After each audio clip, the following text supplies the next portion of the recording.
Okay, so it's 11 o'clock. I'll get us started. Good morning, everybody. Welcome to Tracking Injustice, Deaths in Custody. Thank you so much for attending this presentation. My name is Valerie Daniele, and I'm here with Sarah Lindsay, and we will be the moderators for this session. Before we get started, I'll review some quick housekeeping notes, and then I'll introduce our speakers. I'd like to draw your attention to the bottom of the screen. You can use the chat feature to submit questions.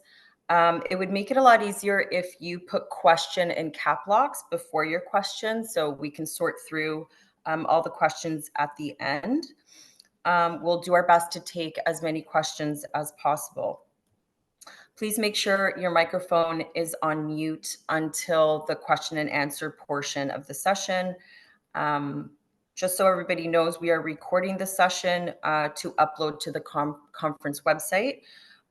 You'll be able to access the platform 90 days following the conference. We kindly ask that you complete a short evaluation at the end of the session. Your feedback is greatly appreciated, and it will help to inform future conferences. And lastly, I'd like everyone to remember that when you're engaging in today's session, to please be thoughtful about your words and always consider the impact of what you're saying and your interactions with others. It goes without saying, as moderators, we would not tolerate any abusive or inappropriate behavior. I would like to now introduce our amazing presenters for this session, Lindsay Jennings and Jeff Bradley from Tracking Injustice. Thanks, Valerie. Thank you. You're welcome. And thanks, Sarah. I'll just do a quick introduction, and then I'll throw it over to Jeff to introduce himself and to get started. We kind of want to just give our own little disclaimer. This morning, what we're going to present to you is not easy to hear. It's not easy to see. It's pretty heavy work. And it might make people uncomfortable. It's been uncomfortable for us to engage in this research and to do this work. And so we say that with, if we can just listen, try and sit through the uncomfortability, and that we're all here at the end of the day because we want to keep people alive. And we want to prevent further deaths from happening within police, but also as well as the carceral system. So I will pass it over to Jeff. Perfect. Thanks, Lindsay. So just to start, so while vital grassroots efforts have been made to track police and carceral violence, there is no national government or civil society body that's actually tracking police-involved deaths or deaths in custody in Canada. So this project actually aims to deal with that gap. So Tracking Injustice is a law enforcement and criminal justice data and transparency project tracking police-involved deaths and deaths in custody across Canada. This project aims to provide access to data and analysis so that individuals, organizations, and communities can collectively advocate, shape policy and create accountability for these institutions. So today, Lindsay and I will be talking about specifically our deaths in custody piece. And I will turn over to Lindsay to provide a statement from someone with lived experience. Thanks, Jeff. So we're just going to set the tone for the presentation, and part of which we'll talk about later on in the presentation, but a big part of our research is putting it into social action, and also supporting families who have lost somebody inside, as well as other people with lived experience. And so we have gotten them involved in our research. And so I'm just going to actually read you a story from a currently incarcerated individual. And again, we're just here presenting what people would like to share. And so it's hard for me to read. I'm full of anxiety. This is the first time we've shared some of this research. And so, yes, just bear with us. Okay. So, grieving behind bars, a firsthand account of punitive practices in response to deaths in provincial custody. In prison, death is normal as it is on the outside. People will pass of old age and that's it. But what happens when someone dies of unnatural causes? What are corrections protocols? How are they responsible and to what extent? Prisons for ages have been dealing with murders, suicides, overdoses, uses of excessive force causing death, and the question that keeps resurfacing is how could this all have been prevented? Accountability seems to be shifted to one another amongst corrections staff and higher ups, but no one is to blame, and no one ever has to answer for these deaths in a court of law. There is only an inquiry, which is sad for all those permanently damaged by our broken system. If we were to hold those accountable for our lives, police and corrections would have no choice but to buckle down to get to the root of the causes that lead to deaths.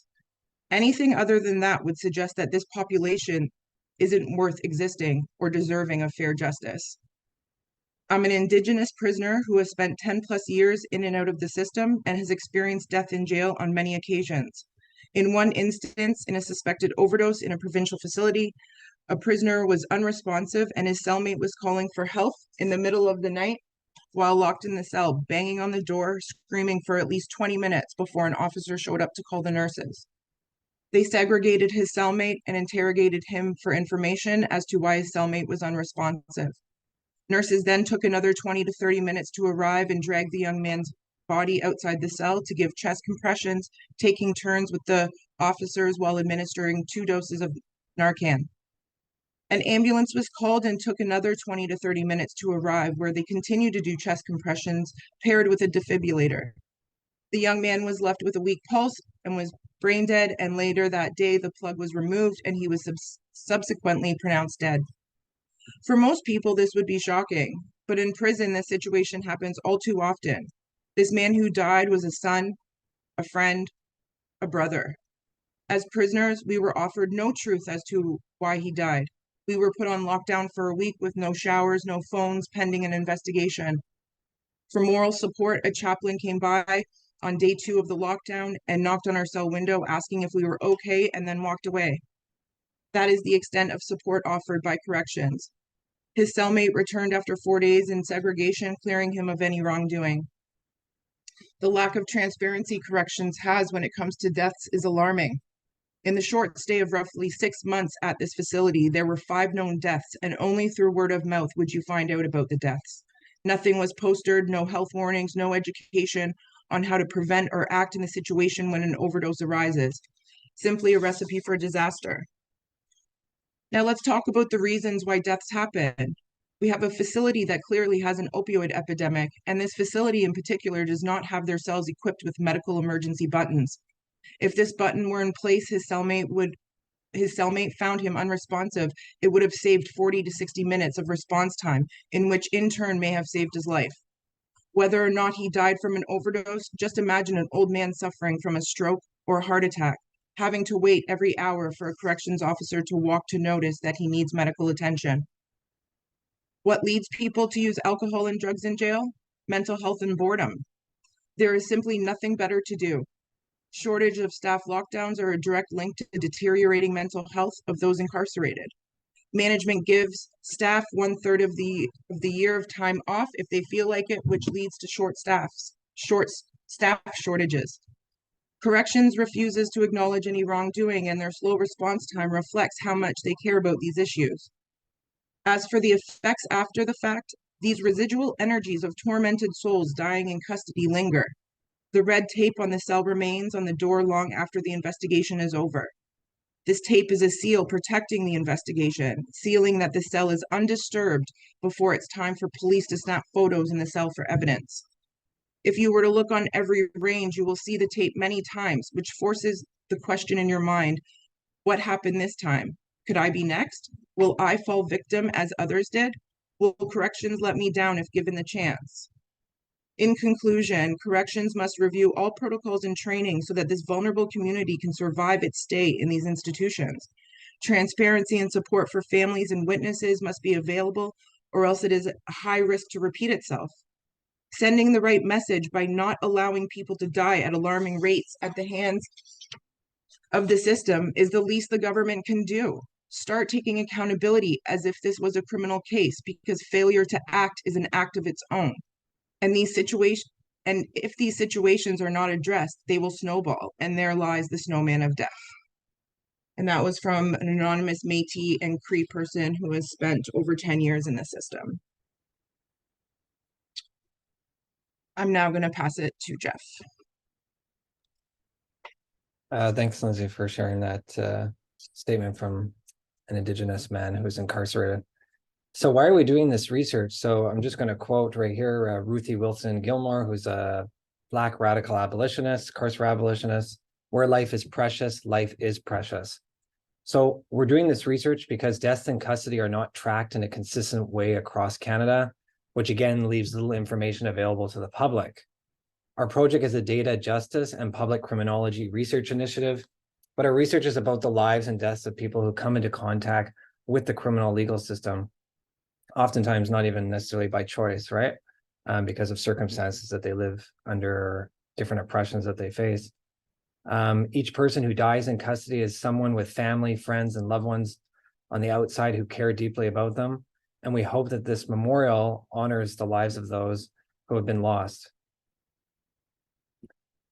So just to give a bit of context on how we define a death in custody. So we define custody as being held in a condition where the right to liberty, right, has been deprived by police after being arrested, by jail or penitentiary workers in a corrections facility due to criminal charges or prosecution that's being moved forward, or also in the care of a facility under a legal order due to mental health legislation. So that would be things like the Mental Health Act, where somebody may be confined to a mental health facility.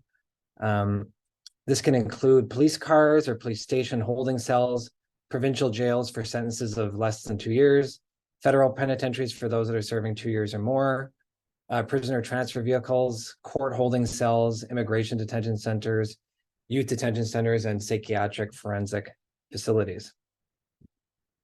So which deaths are included right now? The memorial that we released on August 10th, Prisoners' Justice Day, includes each of the person's names, the province in which the person died, their age, and the date of the death. So if the person is a youth, though, we don't release those names just for privacy concerns. And in those instances, we just put unknown.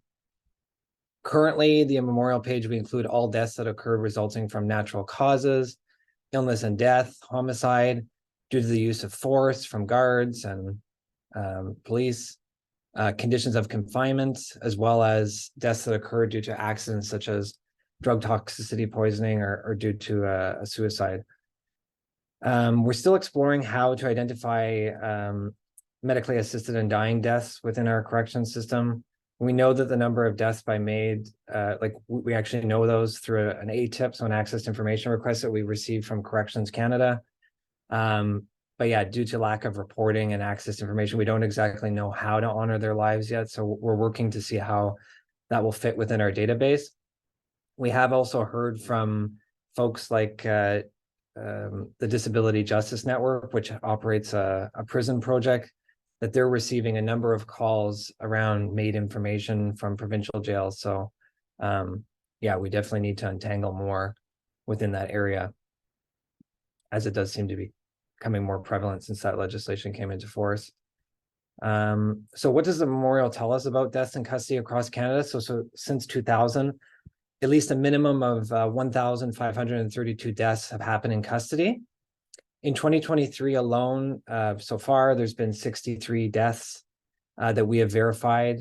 In 2022, there was 68 deaths that were verified.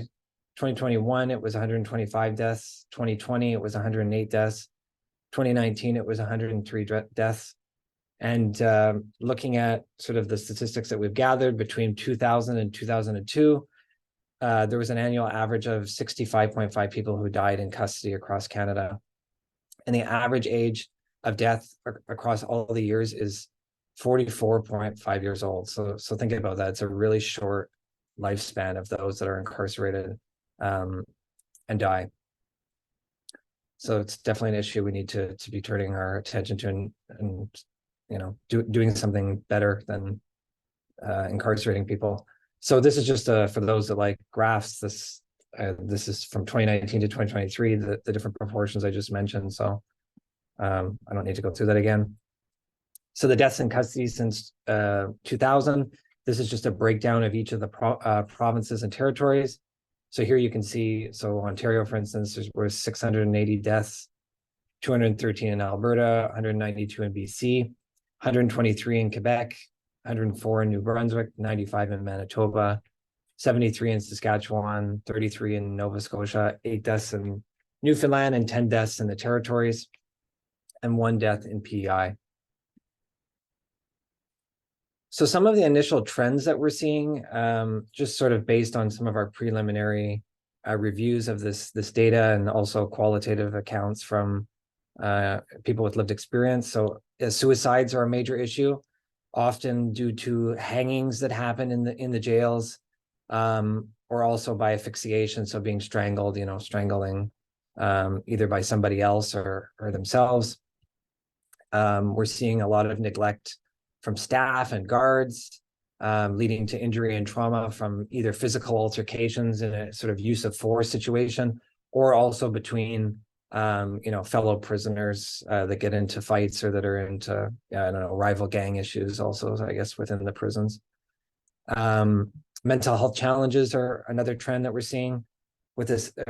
With that, people coming in with mental health issues, and then that being also exacerbated by the conditions of confinement, or being thrown in solitary confinement for indefinite amounts of time, which we know the UN has actually declared as torture. So we need to really be stopping the overuse of solitary confinement, or the use of it completely, as the federal government has actually moved to abolish it, although I know structured intervention units are not perfect, but we're definitely starting to move away from those forms of punishment within the prison within a prison, some scholars have called it.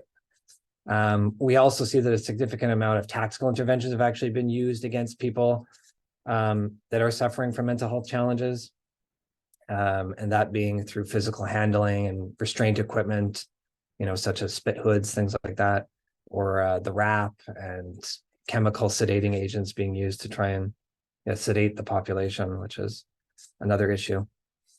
There's a lot of overdoses, as Lindsay had mentioned, from the toxic drug supply within the prisons, and also that come into police custody holding cells as well.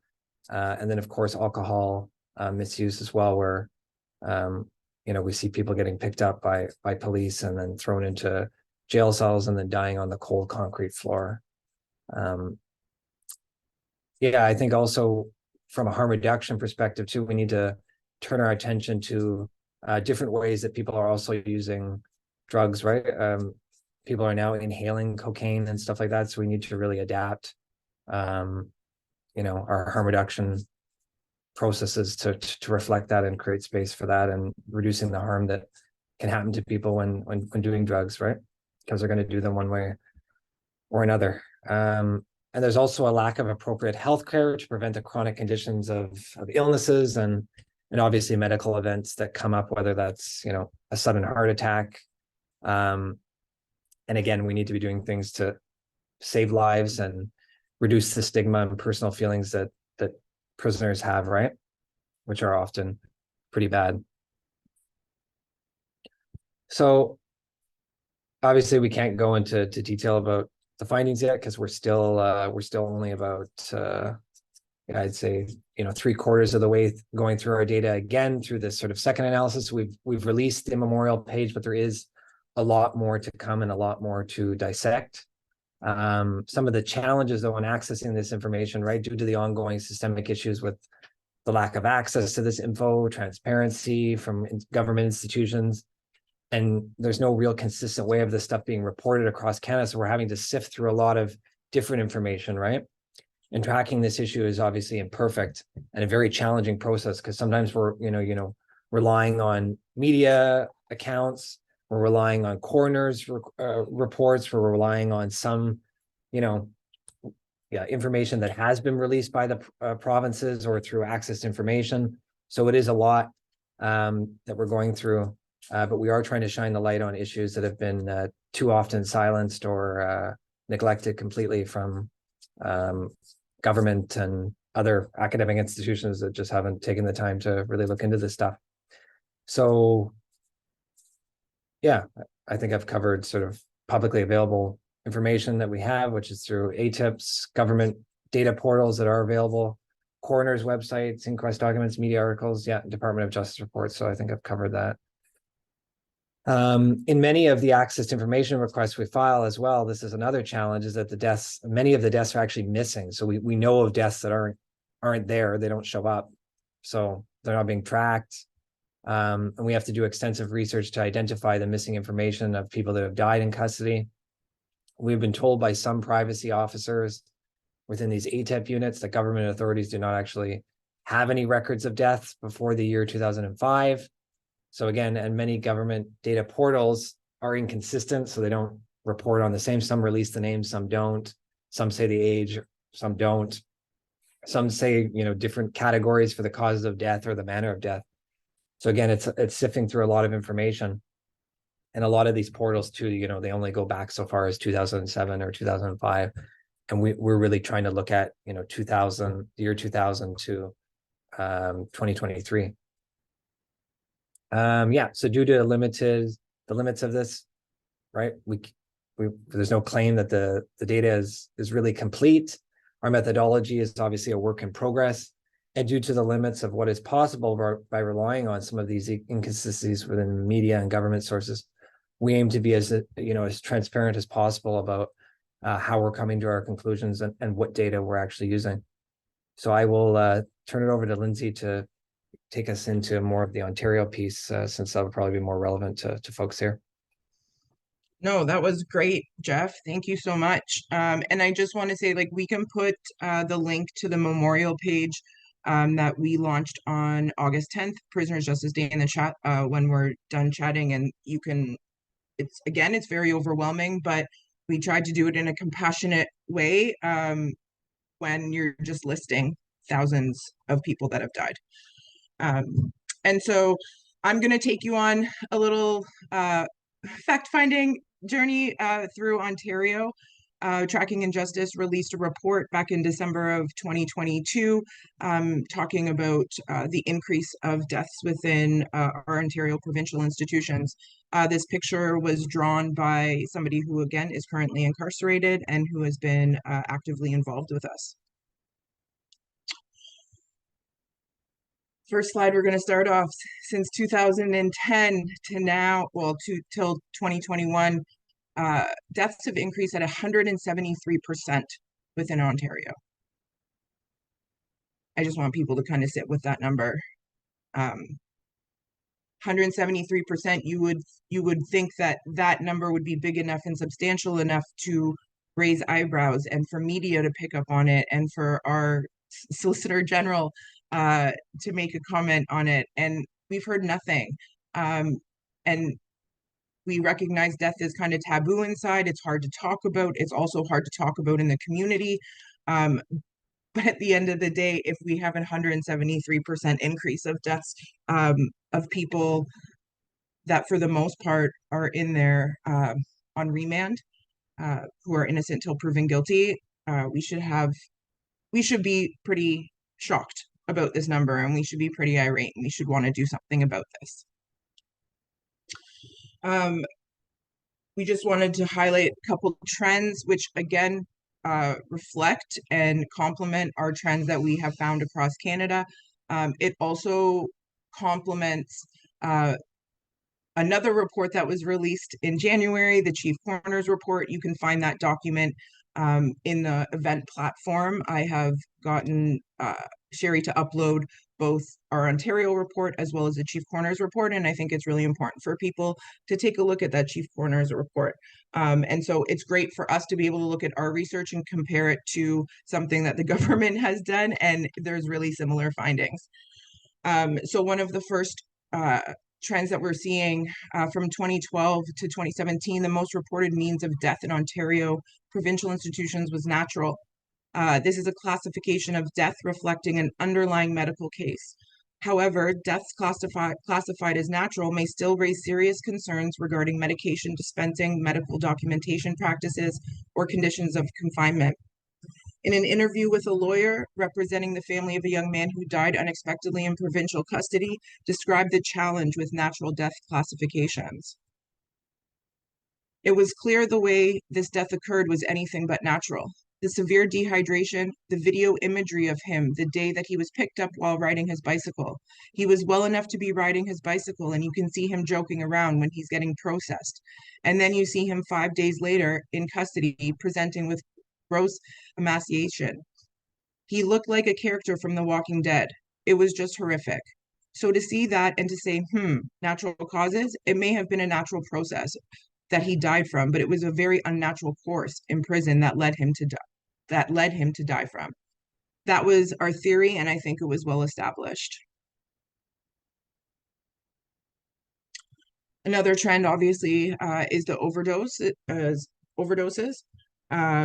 According to SolGen, and this is probably where we saw quite an influx of deaths starting in 2017 and 2018. And so there is a rise in overdose deaths inside. And we believe that there's a few reasons for this. The ongoing drug policy crisis has resulted in highly toxic drug supply and a dramatic increase in drug-related deaths across Canada. This already high risk of drug toxicity prior to incarceration is amplified in custodial settings and following release. Just on a side note, a researcher and a doctor, Fiona Kumjian, just released an article with her team. Amanda Butler was leading it, and that all overdoses within Ontario, 1/4 of those overdoses people had experience with incarceration. And it also stated that people being released from jail are at 50% higher risk to overdose within the first 2 weeks. And also to the insufficient harm reduction resources and supports that are available inside the institutions. I think it's important for the institutions to follow the trends from the harm reduction workers and the people that are using drugs who can speak to the trends, such as the increase of people using cocaine now, but also the amount of overdoses that are happening after inhaling drugs. And so if we know that people are overdosing from inhaling drugs, then it would be great if corrections and the system could actually try to engage in more harm reduction supports with inside, even if it's naloxone available on ranges. I understand that there's security issues. I understand that there's safety concerns around providing naloxone to prisoners, but it is harmless. It's a life-saving tool. And from the things that we are seeing, it would benefit to have naloxone openly available on a range.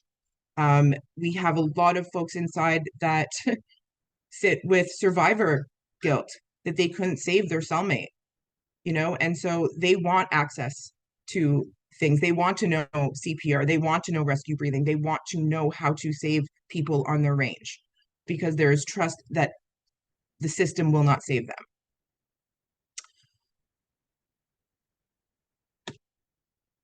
them. Also, too, suicides, again, I can speak that this has been probably one of the hardest things to keep reading about within our research, just because of the ways that suicide is being completed. And so, people listening to this presentation, again, I said it was going to be uncomfortable. It's uncomfortable for us, but at the end of the day, we're human beings, and we get very depressed and very triggered around reading all these suicides. I imagine working in an institution having to see that as well. You guys deserve therapy. You deserve supports. But I think the thing is too is that so do the prisoners. And so do the people that are living inside, because we are human beings and we're going to grieve and we're going to experience similar things when a death happens. Sorry, that was a little bit of a tangent. Due to the lack of transparencies, we do not yet know the reasons for the current increase in deaths between 2020 and 2021. There is anecdotal evidence that in the general population, the COVID-19 epidemic has amplified risks associated with drug toxicity and access to supports which could increase risk of drug-related deaths.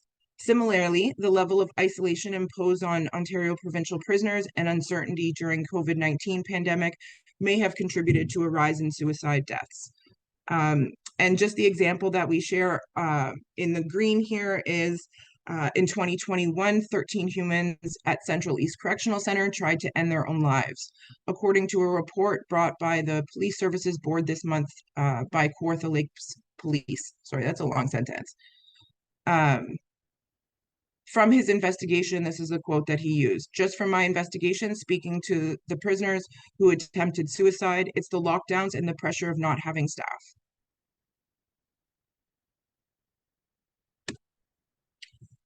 We just wanted to throw this in because we just gave you a bunch of our trends. And when I mentioned that our trends are actually matching and are complementing the other reports in the Chief Coroner's report, this graph, this bar graph, if that's what you want to call it. I just learned how to make graphs doing this presentation. So, but we wanted to pull this in because it's actually reflecting the same trends that we are finding through our research. We just wanted to highlight again the acute drug toxicity, natural, and suicide. Undetermined, not yet determined could be we haven't had an inquest, or the inquest finding was undetermined or not determined yet. And so again, if you want to read more about the Chief Coroner's report, please, you can go find it in the document section of the event platform. Our ongoing work. So as part of our ongoing tracking work, we are moving beyond just the numbers. We're also documenting and sharing firsthand experience and accounts and stories from family members and people who have been directly impacted by police-involved deaths and deaths in custody. So part of our work is we provide a space, and we created a space for people with lived experience, as well as families who have experienced losing somebody to the system by police or within corrections. And we meet monthly, and we give them updates. They're like our steering committee. And so we take all of our updated information around our research, all the things that we're doing, and we take it back to the families. They ask us questions, and really we take direction from them on how they want to see the memorial page, how we can reflect and humanize these deaths, not just numbers. And I think that this has been so helpful because people with lived experience and the families were kind of like secondary thought when this whole grieving process happens and having to move through things. And so they're really isolated. And they just need a space to be able to come together, to talk to each other. They help each other out, explain processes, and just hold space for each other. Because people and these families are frustrated, they're sad, they've been waiting years for inquests.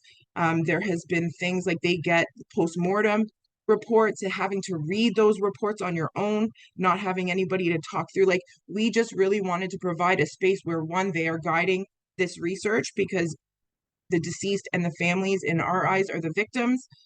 And they deserve a space. They deserve, if it's the smallest type of group support, grief and loss work we cover and stuff like that. So we just really wanted to create a space, and we wanted to walk the walk, that we have people with lived experience and families, and that they're actually guiding our research. And so currently we're connected with approximately 25 families who have lost somebody inside the carceral system, and we're working with about 10 families, which is always growing. And these families are from across Canada. I think one last thing about people with lived experience involved in the research. I am someone of lived experience. I have been incarcerated, and it's been very interesting being a part of a research project, because even creating our data dictionary and trying to read through coroner's reports, if you've never done any work around prisons, if you've never even thought about this population of folks, there are so many moving parts between people getting arrested, people getting taken to jail, getting transferred to hospitals, going back to hospitals. There is so many things that we have to pull out from coroner's report after coroner's report after coroner's report to try to paint a picture. on how this human being has passed away. And so actually having people with lived experience who understand the system has really like made an impact on being able to talk through stuff and actually inputting our variables and our information, because we have people that understand the system and can explain what remand means, what sentence means, the different institutions. Yeah, so I would also like just promote having more people with lived experience being involved in community-based research. I am going to share a couple things with you. This is directly from families and their experiences after somebody has died inside, and these are their feelings. So they feel that they have been ignored by correctional facility and staff when looking for answers.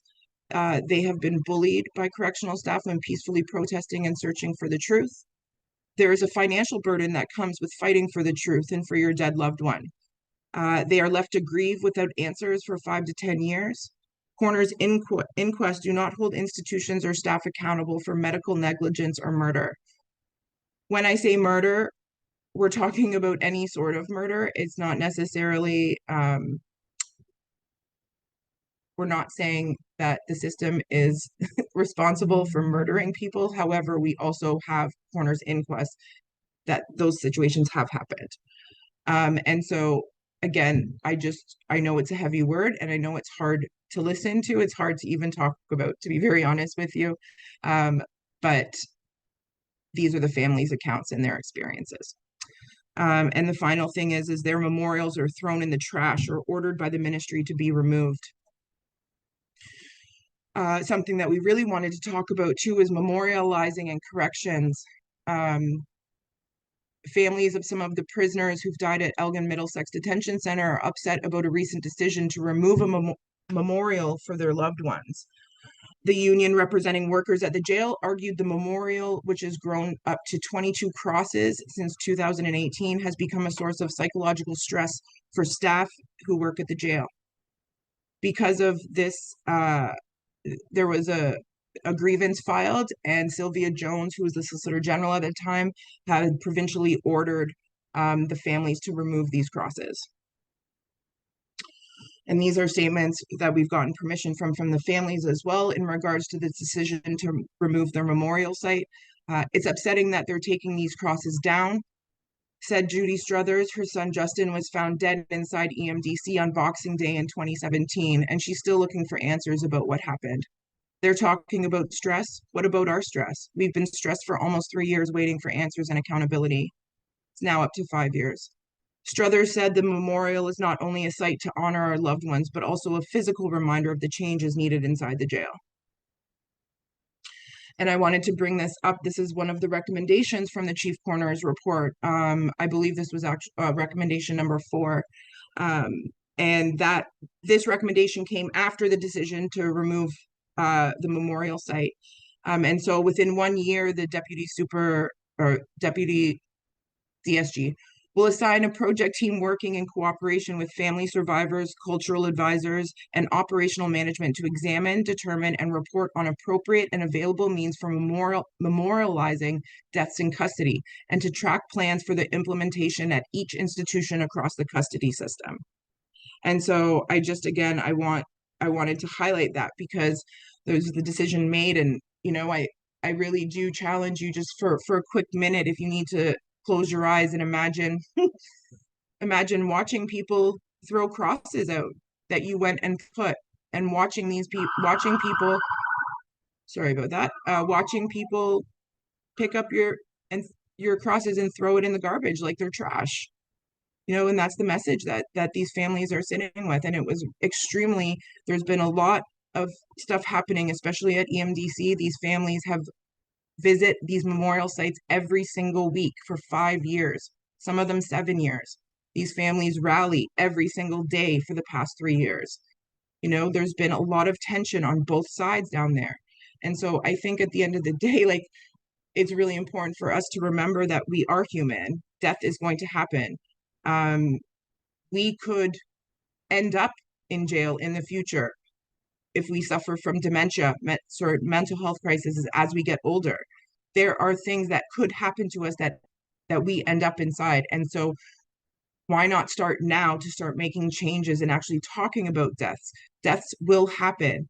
It's just that the alarming rates that they're happening inside. And realistically, when we look at these trends, not just from the chief coroner, but even from Tracking Injustice and other people doing this work from across the country, we know that there's policies and procedures that are not helping people stay alive, right? And there needs to be a culture shift with inside corrections, and people that are incarcerated need to be looked at as human beings.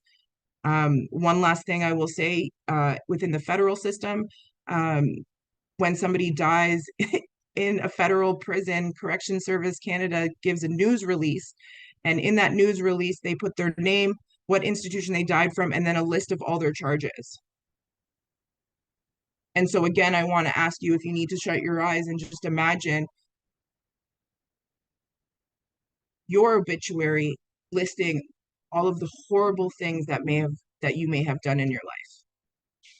That's no way to remember somebody. That's not how we should be remembering somebody. We're also putting through the stigma that if people's charges are listed and we see charges of murder or sexual charges, people would be like, oh, well.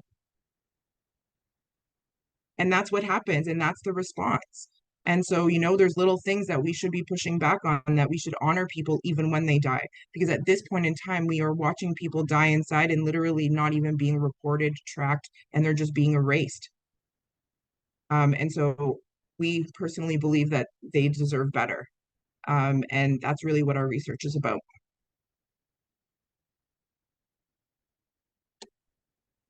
Questions? Sorry, my laugh is a coping mechanism. Thanks, Lindsay and Jeff. That was a really great in-depth presentation. If anyone has questions, there aren't any in the chat right now. You could put them in the chat, or you could just maybe physically raise your hand, or if you know how to put the raise hand function on your screen, feel free to do that.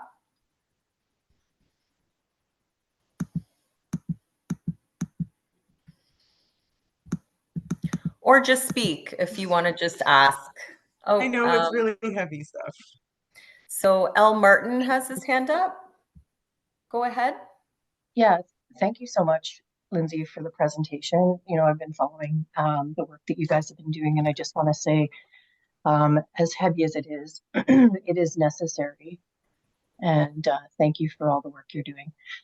One thing I did want to sort of touch on and maybe sort of pose this question is Ontario Human Rights does go into provincial prisons, and the data that's coming out of the conditions of confinement, which lead to deaths in some circumstances, is deplorable in the majority of institutions that I've been in doing inspections.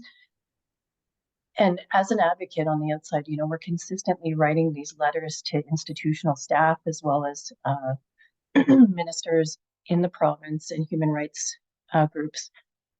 But there is a lack of accountability. And I'm just, in the Elizabeth Fry societies, we're kind of sitting at a standstill trying to really hold ministry accountable. And there is some barriers for that, despite the good work that we're all doing. And I'm just wondering if you have any advice on how to hold the ministry and particular institutions accountable for conditions and deaths. I know it's a big question, but. Yeah, it is a big question. And me personally, and Jeff, you can feel free to add in otherwise, I am at a loss for words. And I actually don't know how to do that, because I think since I've started this journey around working with families and the deaths in custody, we have sent thousands, and that's not an exaggerated number. We have sent thousands of letters to Solicitor General, Human Rights, the Ombudsman, Chief Coroner. Even the Chief Coroner's report didn't get any attention, did not get any response from people. And so I'm not going to lie to you. I truly feel that it just means because they don't care about people. As someone with lived experience, they didn't care about me either, and that's a real feeling that people have. And when you don't address things and you don't even acknowledge that these things are happening, how else are you supposed to take it? And how else are you supposed to kind of process the fact that at the end of the day, people don't care? You heard it in my statement from the individual inside. We see it in data. We see it in we've been talking about this stuff for decades. Yeah. You know, even back to Ashley Smith, and the use of solitary and what was supposed to happen after that. Nothing, like, we have structured intervention units. That's great. It's a great step forward. It's But still solitary confinement. 100%. And so I don't know what to do when the ministry and the governments blatantly ignore us. Mhm. And I also, like, I have to be very honest. I think that there's also, there was a presentation yesterday of a correctional staff officer, and they said that there's a lot of HR issues going on right now inside. And so they're busy with HR issues. And I'm just like, okay, great, but people are dying while you're dealing with HR issues. And so again, just the messaging, if it's intentional or not intentional, the messaging that we're getting is that this population of folks doesn't matter. Yeah, and I fully agree. And I'm just hoping that maybe there's an opportunity we can mobilize and collaborate on louder messaging, because if we don't, this is going to continue to rise. And I know there's been some, the deaths haven't been on average, I guess, in the last few years. However, I'm not sure why that's, because I know darn well that those numbers are not accurate. So if you're ever looking to reach out to mobilize, holler at me. I got you. Thank you very much. Maybe I could just add to, I think it would be like, it's unfortunate, but like, bringing forward like class action lawsuits, I think the government is not going to act unless it's held accountable through, the legal system. And we know that system's imperfect, but, with the shift away from using segregation, right? That was a lawsuit brought forward by Civil Liberties, BC Civil Liberties, and John Howard Society of Canada. So, the only reason why that legislation was changed, and it's not perfect in any way, the SIU legislation, but it is one way that we can demand change, right? And also mobilize together. But of course, those are costly, and people do it on a pro bono basis through, their own prison law work. But yeah, I think more people pushing back, maybe governments can act before we have to actually sue them in court. And sorry, can I just add one last thing too, is around, like, we didn't talk about like the whole coroner's inquest process, but at the end of coroner's inquest, you make recommendations. And one of the problems with the recommendations is there's no legally binding, like there's no enforcement to make sure that those recommendations get implemented in the institutions. And if they are getting implemented, it's kept pretty internal, like it's not shared with the public. But also, we have for 30 years just repeated recommendations over and over and over again because nothing has changed in some of these institutions. And so maybe like an advocacy way is to it's not a great position to have to talk about death all the time, but get involved in inquests, represent. If a client of yours passed away, apply for standing, push to change recommendations. And I just think that people, as busy as we are, there needs to be this spot around deaths in custody because it impacts so many of the people that we work with. And maybe we can make changes by wanting to change the inquest process a little bit around enforcement of recommendations. Sorry, Shannon, I see your hand. I know it's been a bit. Oh, not at all. Actually, these are really good, I think, bigger picture questions. And I actually just had two like tiny clarifying questions. So my questions aren't even that interesting. It's just for me. I wanted to double check, first of all, Lindsay and Jeff, thank you. But I wanted to check in way back at the beginning of your presentation when you were mentioning your definition or how, for your purposes, you guys define deaths in custody, which I know so many complexities, but I didn't catch, you mentioned that you count deaths that take place, say if there's like a mental health act hold. I just wanted to make sure I understood, do you count folks who have like any mental health act hold, or only if they have a mental health act hold in addition to like there's also a criminal charging document? do you have folks who are just strictly mental health with there's no element of criminal involvement, or is it folks who have mental health and there's also a charging document? I don't think there needs to be the charging element. It's because like they're Okay. still being confined against their will, right? So that's where we see Yeah. it as Oh, and I wasn't disagreeing. I just wanted to make sure when I was thinking Yeah. about numbers that I understood which ones were counted. totally. But like a lot of them, there's obviously that complexity, right? Because like we know I mean, not all people that have mental health issues come into contact with police, but in a lot of these instances where like there is death, it's like an instance of like something that happens within that institution, or like trying to get the person into, treatment, or they may commit suicide at the actual facility. So things like that. Yeah. Okay, and I was just thinking tracking like hospital deaths, and I was thinking there's like a whole other level of complexity, I think, to like how you would count those. So yeah, I was trying to understand how that could work. So I think I understand that. Thank you. My other question was just, and I heard a lot about like the challenges in accessing information. So I think that might be the answer. But I was just wondering about, you mentioned like your research starts or database starts around 2000.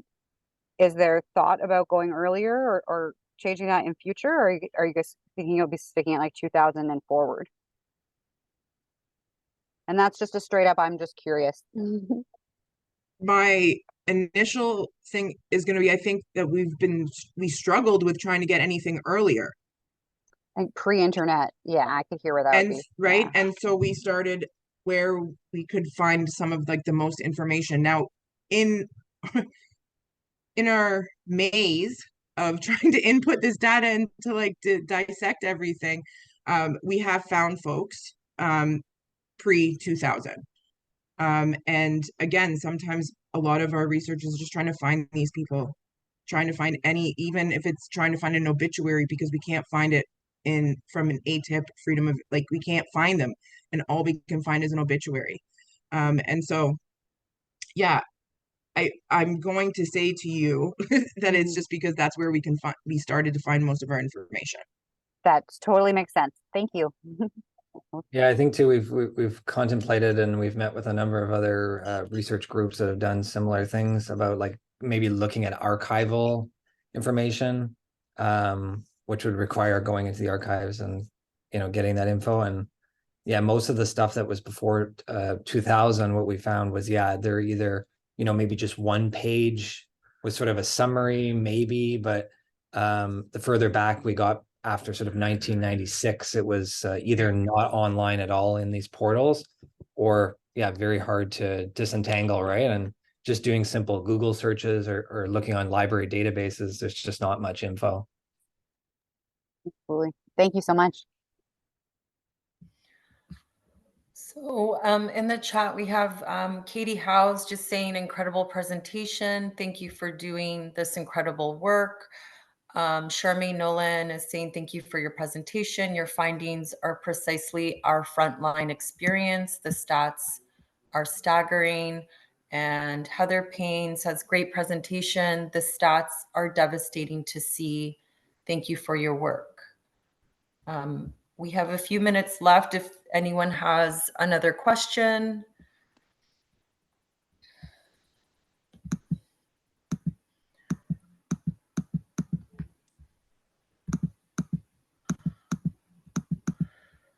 I know, I just want to say thank you for all of you folks who consistently sat in this room through this last hour. I feel exhausted. My anxiety, I'm no longer shaking. It's not easy work to do this. It's also not easy to sit. None of it is easy for anybody. If we want to talk about humanity and coming from any angle, I don't care if you are a corrections officer, police officer, what uniform you wear. We are human beings, and death it applies to every single one of us. And so this is really, really heavy work. It's really depressing work. We're not really invited, and we're not great company at like dinner tables, but the thing is Jeff just mentioned, we sat with an organization out of Texas, and they're called Texas After Violence. And their main goal is to humanize people who are on death row. And they work with people that are on death row in the States, and they archive poems and things they've wrote, and they keep, and at the end, they may sit with the people as their life comes to an end, but they use that stuff and they humanize a person afterwards. You know, and I think it's just really transformative, and it's a really great, you can check it out. It's called Texas After Violence. But it really just makes you think a little bit differently around our biases of who's worthy of dying and who should be valuable when they die. I also just don't want us to forget that things like this, especially when it comes to the mental health, it could happen to any one of us moving forward in our life. And so let's work now to try to help change the system for everybody involved. And also, folks inside need therapy. They need grief loss support. They need support because they are suffering right now. And that's sincerity. They're really suffering.